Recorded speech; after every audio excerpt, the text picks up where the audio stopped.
Now it's Chanukah is coming, and there's a big lesson we learned from the Rabbi of the Chafetz Chaim regarding Shalom Bayit, peace at home, from Chanukah.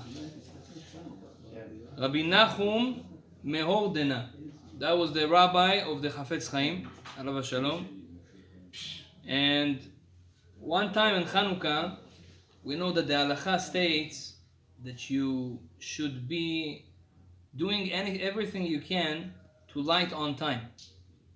Yeah, usually Chanukah it's in December. It's when the sunset is very early, and this mitzvah is very hard for people because usually people come from work a little bit later. But still, all the mekubalim and the chachamim, they all tried. They even say, ask for, to ask your boss or in your business, whatever you work, to come a little bit earlier just to light on time. What's on time? When Shkia, when the sunset, after sunset, a few minutes after sunset. Up to half an hour, no? There's different opinions. The Kubalim say a little bit earlier, but at that time. So the halacha states it's very important. Now, you don't have to light it on time if you can't. כל עוד לא יש רגל של אנשים בשוק. They say if someone is still walking outside, and there's a whole discussion when it's that time, B'ezrat Hashem on Chanukah, we will learn it. You can still light candles. So technically, even an hour, 2 hours, 3 hours, 4 hours, in our times people are still going outside. There's Pirsum Hanes. You can still light. And that's what most people do. They wait until everybody comes home and they light the candles of Chanukah. And that's a good minhag. Now, Rabbi Nachum Meordena, one time the Chafetz Chaim was with him together and he saw that the rabbi doesn't light on time.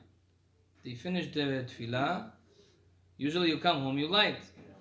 He didn't light on time. He was waiting 2 hours to light Nerot Chanukah. So Chafetz Chaim asked him, why do you delay the Nerot Chanukah? So he told him that we have 2 mitzvot that we do with candles. One mitzvah is the light of Chanukah. The other mitzvah is Nerot Shabbat. The halacha say what happens if you have only one candle. It's either you light Nerot Shabbat or you light Chanukah. Yeah, Chanukah that falls on Shabbat. So which one is better? What should you prefer? To light Nerot Chanukah or to light Nerot Shabbat? So the halacha say Nerot Shabbat is first. It's more important. I don't know if it's because of Tadir, it's because of Shalom Bayit. That's what the Gemara say. לא, מתי מקדימים. If you have only one candle, to light candle of Shabbat or candle of Chanukah, you prefer candle of Shabbat. Why? Candle of Shabbat brings Shalom Bayit. So he says, if the candle of Shabbat, because of Shalom Bayit, you have to light it first, or only, it means it's more important Shalom Bayit from Chanukah. Now my wife is late. If I'm gonna light, without her, that maybe can cause even a little bit of mahloket, or maybe an argument. Maybe she will say, why didn't you wait for me? I also want to see the Nerot Chanukah. He was very sensitive. And I think this is first rule in Shalom Bayit, in peace at home. We have to be sensitive to the people around us, and especially for our spouse. To think a little bit, if I'll do something, maybe she will get offended. Maybe she will feel that she's not important enough.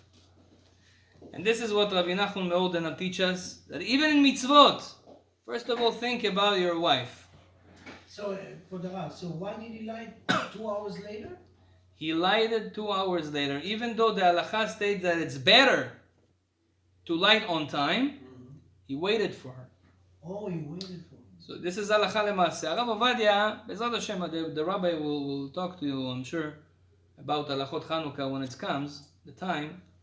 But Rav Ovadia says that it's better to light when there's more people, even though it's later. But if you see and you go deep into the Chachamim, the Poskim, the Mekubalim, to light on time, there's a lot of importance to that. Sure. And he missed that just to wait to his wife because Shalom Bayit is before. Deliberately, he doesn't miss that. He deliberately. Yeah. Because if it's missed, it sounds. No, he missed the Adlaka on time. That's what I meant. He deliberately didn't do. He waited for his wife. The love for his wife was so Okay, high. Mechila. Yeah, you're right. I just didn't say the word correct. Okay, so this is one thing that we learned. Second thing, there's an advice that Chachamim tell us.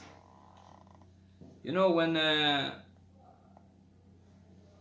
person has kids, it's different than living without kids. When there's no kids, all the attention is to your wife, or her attention is to you. When you have kids, now the attention goes to them, from both sides.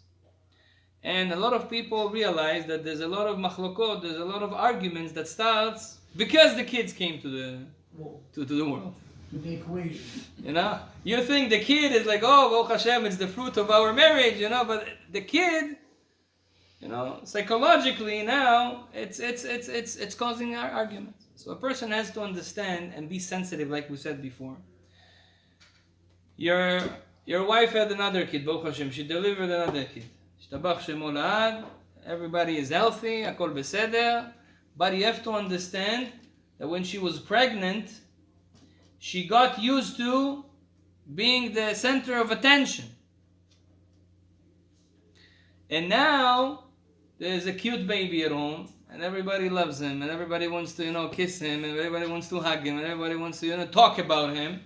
So automatically, most women feel a little bit, you know, aside. Intimidating. Yeah. And this is something we should avoid. This is something we as men, we have to think about it and say, okay, if dafka achshav, when Baruch Hashem there's a new baby, I need to put more effort to give attention to my wife, to speak to her, to give her like, you know, compliments, to do what a man needs to do. So that's something very important, especially after a birth. I'll tell you another advice that Chachamim tell us. This is also regarding kids. A lot of times, you have a kid, and the mother, your wife, she says something to the kid. She wants to discipline him. And let's say you don't agree with what she do. It happens not with just small kids, also when they are bigger, you know, when they are older. Sometimes your kid doing something, and his mom criticize him. She tells him, listen, you don't do well, or you have to change, or she's saying something to him. You as a husband, you think she do something not right. She doesn't discipline him the right way. It's not a good education. It's not a good chinuch. Chachamim tell us that you have to be very careful at that moment, especially in front of the kid. Only support her. Even though you don't believe in what you do. Even though you read in a book of Shalom Bayit and Chinuch Yeladim that what she's doing, it's not correct. At the moment in front of the kid, you should give her the backup. After that, Bezrat Hashem, when you are together somewhere, nobody listened, you can tell her, listen, Aleph Bet Gimel, I think that we should, you know, speak to our kids a little bit differently, the punishment should be a little bit differently, and whatever the situation is. So this is also a very important advice that Chachamim tell us, and this is, it's the same also for example, now in Eretz Yisrael, we have a hard time.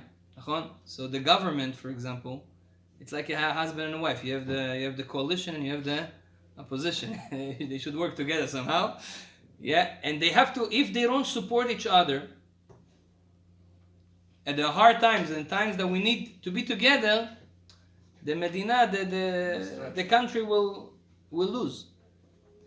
That's why at the moment of danger, at the moment of chinuch, that we have to do something important for the kids, for the future of our children, even though we don't believe to the others what the other side do, we should back up him, and this is the right way according to Torah. Baruch Adonai Leolam. Amen ve'amen. Rabbi